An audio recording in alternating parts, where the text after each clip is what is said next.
Yo, it's your boy Logos, and today I want to react to another Jordan Peterson video. This time he explained why we should read Dostoyevsky, a Russian writer who I guess lived around the times of the Soviet Union or maybe before that. I really don't know. I think I've heard of his name before, but I'm really not that knowledgeable on him. So I'm happy to learn more about him. And of course, Jordan Peterson is an excellent vessel or vehicle to learn more knowledge because he makes it very relevant to nowadays. Plus, a history lesson is always something I'm down for. Let's get into it. And so I would say with regards to fiction, if you take someone like Dostoyevsky, who I think is a favorite of mine, by the way, I would highly recommend that you read all 5 of his great novels because they are unparalleled in their psychological depth. And so if you're interested in psychology, Dostoyevsky is the person for you. Tolstoy is more of a sociologist, but Dostoyevsky, man, he gets right down into the bottom of the questions and messes around. Transformative reading. Anyways, Dostoyevsky's characters, this character named Raskolnikov is a character in Crime and Punishment, and Raskolnikov is a materialist rationalist, I would say, which was a rather new type of person back in the 1880s, and he was sort of taken by the idea that God was dead and convinced himself that the only reason that anyone acted in a moral way, in a traditional way, was because of cowardice. They were unable to remove from them the restrictions of mere convention and act in the manner of someone who rose above the norm. And so he's tortured by these ideas. He's half starving. He's a law student. He doesn't have enough to eat. He doesn't have much money, and so he's not thinking all that clearly either. And he's got a lot of family problems. His mother's sick, and she can't send him much money. And his sister is planning to engage in a marriage that's loveless to someone who's rather tyrannical, who she hopes will provide the family with enough money so that he can continue in law school. And they write him brave letters telling him that she's very much in love with this guy, but he is smart enough to read between the lines and realizes that his sister is just planning to prostitute herself in an altruistic manner, and he's not very happy with that. And then at the same time as all this is happening, he becomes aware of this pawnbroker who he's pawning his last possessions to, and she's a horrible person, and not only by his estimation, she pawns a lot of things for the neighborhood, and people really don't like her. She's grasping and cruel and deceitful and resentful, and she has this niece who's not very bright, intellectually impaired, whom she basically treats as a slave and beats all the time. And so Raskolnikov, involved in this mess and half starved and a bit delirious, and possessed of these strange new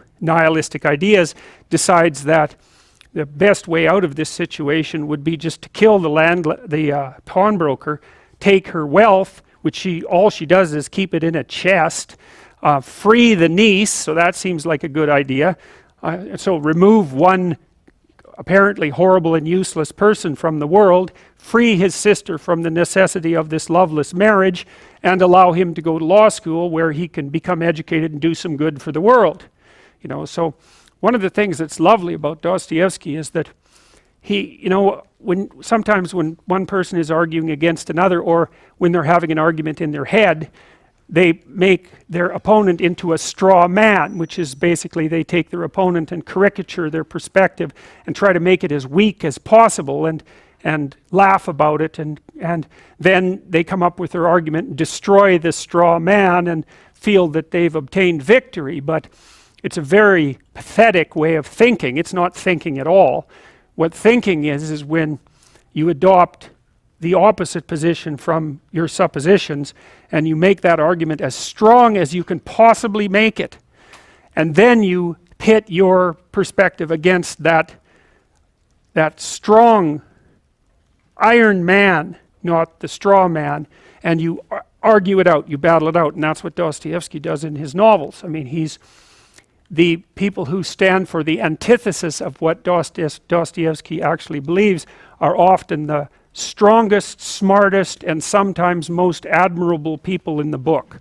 And so It takes great moral courage to do that. And you know, in Raskolnikov, what he wanted to do was set up a character who had every reason to commit murder, every reasonable reason, philosophically, practically, ethically even. Well, so Raskolnikov goes and he kills the old lady with an axe, and it doesn't go the way he expects it will, because what he finds out is that post-murder Raskolnikov and pre-murder Raskolnikov are not the same people at all. They're not even close to the same people. He's entered an entirely different universe, and Dostoyevsky does a lovely job of describing that universe of horror and chaos and deception and suffering and terror and all of that. And he doesn't even use the money. He just buries it in an alley as fast as he can, and then doesn't want anything to do with it again. And See, that's the thing. I finally got Sorek to cut in because he would just drop in, knowledge after knowledge. But that's the thing about just going off of your emotion and letting that quick emotional decision cost you so much down the line. Because I'm just assuming here, but I would say one of the reasons why he wasn't the same person anymore after killing somebody is because, one, you took a life away. That's not just a normal, everyday thing. People who defend themselves in war or just being attacked on the streets and have to take a life away have to deal with that stuff, and that shit isn't always easy for them when it's justified or not. So that's not just a small thing, but to cover up your murder, I don't know. I don't understand how you can murder somebody that everybody in the town knows and just take their money and nobody would notice. Nobody gonna notice you being dirt poor and then have all this wealth all of a sudden. Your family not gonna ask, how did you get this money? Your sister, potential husband, is just gonna let her leave just like that. Like, when you do certain stuff in your mind of how if you just took control and just snatch what you believe is supposed to be yours away, you imagine a scenario where everything works out perfectly and nothing goes wrong and you have to suffer no consequences for it. You just get the rewards that you feel like you're owed. But oftentimes stuff is more nuanced and it takes a lot of analyzation, and oftentimes it doesn't always go completely good. It could sometimes go a little bit good and a little bit bad, but oftentimes, depending on how serious the situation is, it can go very, very bad and very, very serious. And that leads to more bad decisions because you're trying to cover up your last one or your first one. Like the guy killing this old lady. Now he can't even use the cash to help his sister out anymore, because if he does, he's probably going to expose the murder and him being complicit to it. So she still has to get married. He has to hopefully not get caught and still be poor while still dealing with the trauma of murdering somebody. And then now he has to live with the rest of his life of potentially being caught for murder. Now, if he gets caught for murder and he can't go to law school or he can't be a lawyer no more or provide for his family, what will his sister do? She will have to stay with her husband now. See, like, just thinking short term causes a lot of BS down the line, and something we need to think about. anyways, the reason I'm telling you all this is potentially to entice you into reading the book, because it is an amazing, amazing book.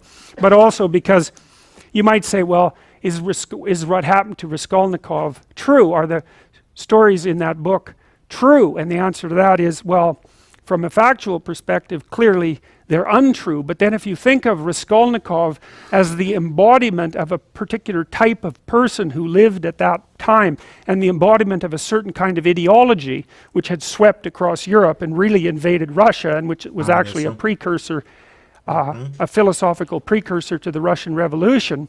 Yeah, what he said in the story sound a lot like communism. How people see others who have more things in them and they're not happy about their current lot in life, and that could be due to economics. It could be due to personal matters. So they see people who they perceive as better off, and they just take that money or take that wealth away from them, and they'll kill them to make sure that they can't turn them in or resist, have no resources taken away from them, and they'll justify it by saying, "I deserve this more. I can use this more. People don't even like you, and I'm going to do good with this money compared to all the evil or non-good that you do with it." It's very similar to communism and Marxist ideology, the story that he was talking about at the start. Then Raskolnikov is more real than any one person. He's like a composite person. He's like a person whose irrelevancies have been eliminated for the purpose of relating something about the structure of the world. And so I like to think of those things as sort of meta-real. They're more real than real. Another really good video. I'll probably have to check out that book by, I think it said Dostoyevsky.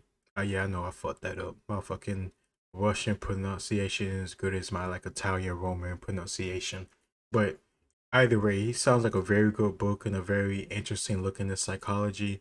When I took my psychology courses in college, I was very interested and invested, because I think it's very interesting to understand why we think the way we think and how those decisions or thought processes could lead to actions down the line or currently in the future.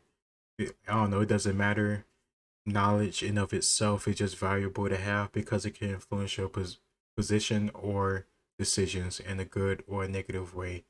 And I just can't help but think, if this guy has 5 books and this is just one story of this guy going through this process of taking his wealth away and deal with the consequences of it, and how that could be a bigger, I don't know, analyzation of Marxism or communism, I got to check out the rest of his stuff because it sounds like a very nuanced way of thinking. And I do appreciate his honesty about his mindset or the way he just saw the world and things and decided to put it in a book form so we can all analyze it and be a little bit honest about ourselves, about the thoughts we suppress because they know they're not right.